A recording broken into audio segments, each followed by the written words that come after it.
G'day folks, thanks for joining. This is my 2-week owner's review of the CFMOTO U10 Pro. I've done about 80 Ks or 50 miles on the clock. Some of the things I'm going to go through, some of the general issues, getting stuck, electronics and water, bit of night driving. At the end I'm going to go through the CFMOTO application and how the system tracks and some of the other notifications it gives you. Some issues and concerns around that as well. For anyone who has sat there and watched my first review, I do apologise. I accidentally recorded it all in high definition, but I am proud to say that this particular video is going to be in 4K. So with that being said, we'll get straight into it and we'll go through a few things. Now, I've given this thing a pretty good workout over the past couple of weeks. There's no major concerns or issues, it's just more pet hates. Little things like I feel it does understeer when you're not in four-wheel drive and you're going at speed. The best way to tackle that is to use a four-wheel drive gear and you won't have a problem. The hour meter, there is no hour meter on the application, but you can utilise it within the centre screen. But if you do reset that, then you risk losing all your hours as well. So that's a bit of a pet hate for me.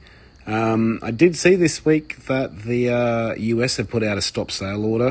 That's not the case in Australia, but when I did look at the accelerator, I did notice it's actually plastic, so I am concerned around the longevity of that. In terms of one of the other observations I do make is the owner's manual recommended using low gear for speeds under a certain speed. I can't remember exactly what it was. Anyway, I tried doing that. I just feel it's too loud, goes too slow. It's really not for me.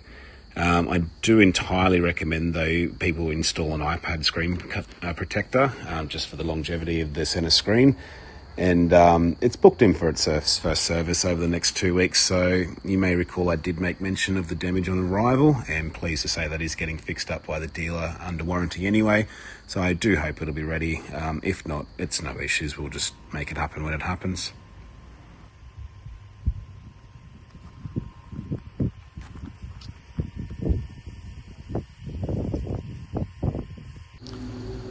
In terms of the exhaust, I mentioned it earlier in my first video, it does sit quite high. Do be mindful of that. When it comes to your tie down points in the back there is actually the grease nipples and things around here, but as I discovered, there is a tie down point above, just under the tray. Speaking of the tray, it has got a 12-volt socket, so I am quite happy with that, very impressed.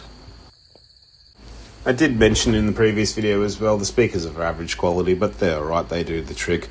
I do wish there was a cabin light in here, but I will be putting one of those in here, and most likely some sort of grab handle on the sidebar as well I'll be using. In regards to the seat coverings, I did make mention of that in my earlier video. The material is quite thin, and I do have some concerns around that. However, with the dogs, one of my pups has been jumping in and out of it over the week. Hasn't been my preference that she's doing that, but she's learning and I'm trying to keep her in the back, and so far there's no punches, so very happy. So one of the things I love about the U10 Pro is certainly the ground clearance. As you can see, there is plenty of it. At this point in time, my brother was in two-wheel drive when he went up here and was going quite slow, so as you can see, it didn't quite make it. After changing back into four-wheel drive though, no issues, and it just went straight up.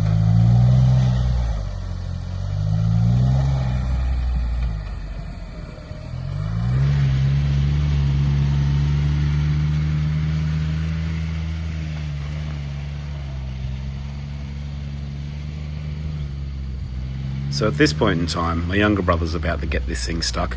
You will see the little lizard in the bottom corner jump out of the way just in time. Thankfully, he didn't get hurt. So pretty much at this point, he's now fully bottomed out. It's just not going to go anywhere or do anything. I ripped into him after I stopped filming big time, but in hindsight, I can actually see what he was trying to achieve. But it's okay. You'll get to see him get scared in just a moment when he jumps out.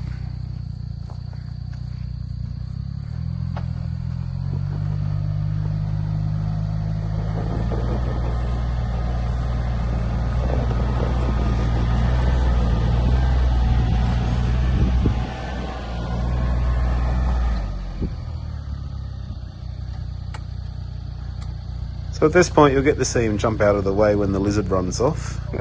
These guys are quite common around here. We do see a lot of them. They're harmless. They're not really bothered. I don't think they're bothered by us, and we're certainly not bothered by them. But this little fella, he's pretty cool. He lives to survive another day. In terms of the winch, we did pull that out. It wasn't quite long enough, and big shout out to the old man for bringing one of the utes down to pull this thing off the mound.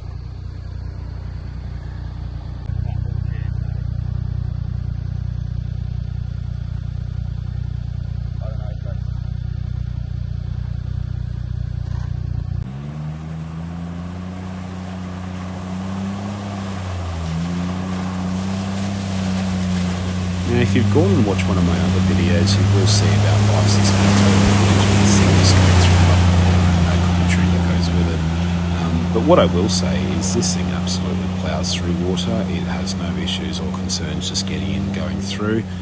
Me personally, I do hold a steady speed in low gear in 4-wheel drive, and I find around 8 to 12 kilometres just to get a nice little bow wave in front, it actually works quite well. I do believe that's around 5 to 7.5 miles per hour, sorry. Forgive me and correct me if I'm wrong. In terms of the water coming into the cabin, there simply is no water coming into the cabin in my experience at this point in time. It has just been superb. It does keep the feet up when I try in there. And what I do find is the way the water flows underneath the cabin, it really disperses away from the engine bay. So I really notice there's not a lot of water going into the engine bay, as much as the current videos may look like that's not the case at all, but that's my experience.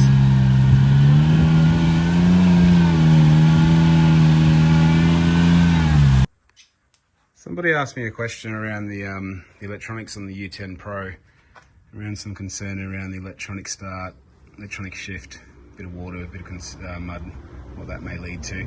I guess I have the same opinion, but from what I can see, all the electronics sit pretty well high above the tyre level. All the wiring around the cabin, around the frame, sits well above that level as well. Bearing in mind, I'm not an expert, I'm just the end user. When I purchased it, I seen that the computer and stuff in here, whatever it is, was pretty well encapsulated, but since opening it up again, there is quite a bit of dirt and stuff in there. Assuming it's just from last week's washing the mud and everything out of the cabin, it's just gone down through here. No real other wiring that sits low in the front that I can see. It's all pretty well high. Nothing that can get caught anyway. In the cabin itself, you've obviously got the wiring harness, which runs down and through, and then whatever's in the engine bay. But as I said, most of that componentry sits well protected behind the mud and behind any major fluids. The only thing I did see when looking at this earlier is there is this wire sitting out here. I've got no idea what it actually is for, if I've ripped it out, if it's come like that. Assuming it's come like that and it's just an extra component for the Highlander edition and potentially something that plugs in here, an AC, something, I've got no idea.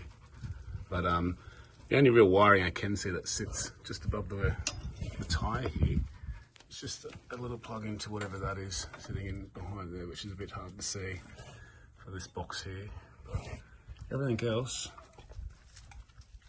is pretty well alright, and above a good level. One of the other things I've noticed is the fob has fallen out at one stage out of the fob holder within the dash, so do be mindful of that. I'm not sure what the solution is, but it's the first time it's happened to me, but I'd hate for such a thing to happen out in the track somewhere. So I've come down the back paddock to look for the calves. They're not in their usual spot along the fence line, so I'll have to go and take a look for them elsewhere. So come with me as I go and search for them and see what this thing churns through.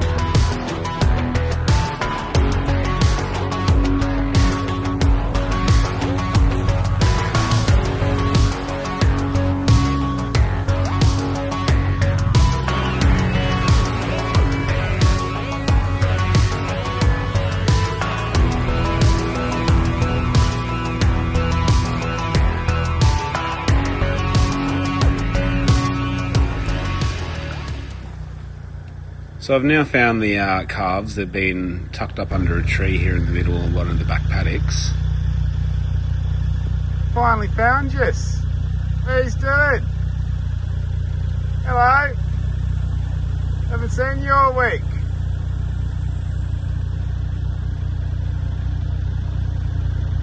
So I only ever see these girls every couple of days when I come out here. Usually they're quite happy to see me, but I think today they just don't really give a shit by the looks of it.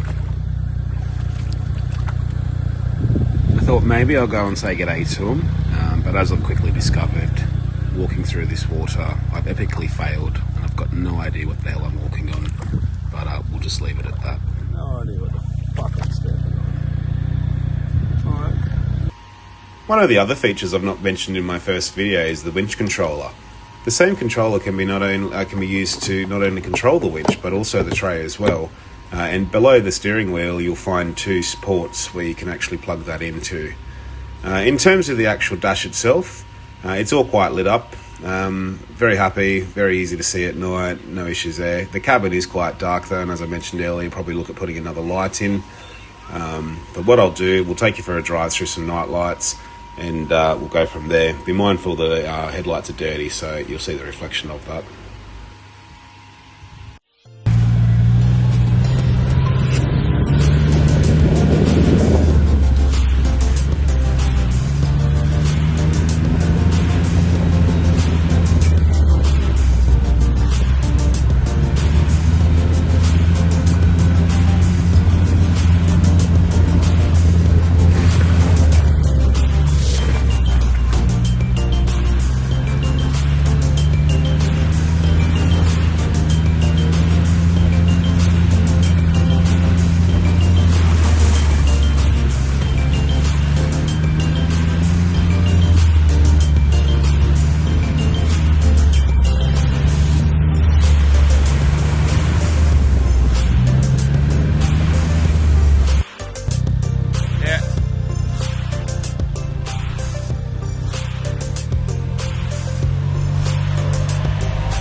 Now, in terms of the application I think is fantastic. It's got a wonderful bunch of features on it, such as starting the vehicle, being able to see location, diagnostic data, analytics, things like that. It does also show all the historical data, so it does map it every single time the vehicle is turned on and things like that. In terms of actually tracking the data, you can click into that to see the time, the distance, the speed, the location, any rapid acceleration, deceleration, things like that. When it comes to the vehicle notifications, it does give a number of notifications around vibration alerts, fatigue alerts. For some reason, the fatigue alerts do pop up at times. I'm not sure why, but the vehicle's not being used, as well as system messaging and marketing as well. Other general information throughout the app, it shows the various models that CFMOTO are building, as well as marketing news and company information as well. In terms of the settings, though, you can see the location, notifications, dashboards, dashboard settings, speed settings, things like that, as well as the geofencing.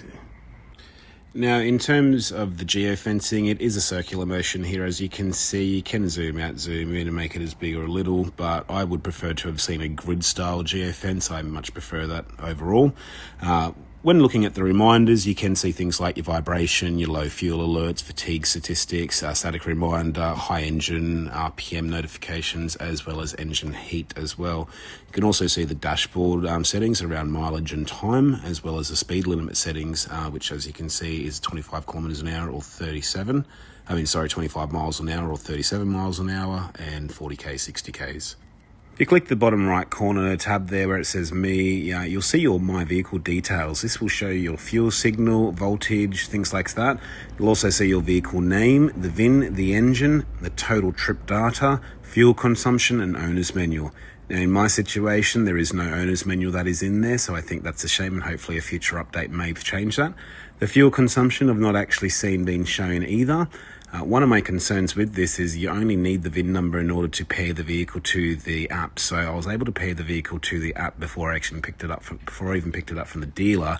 If you are concerned around security, things like that, that might be something worth looking into.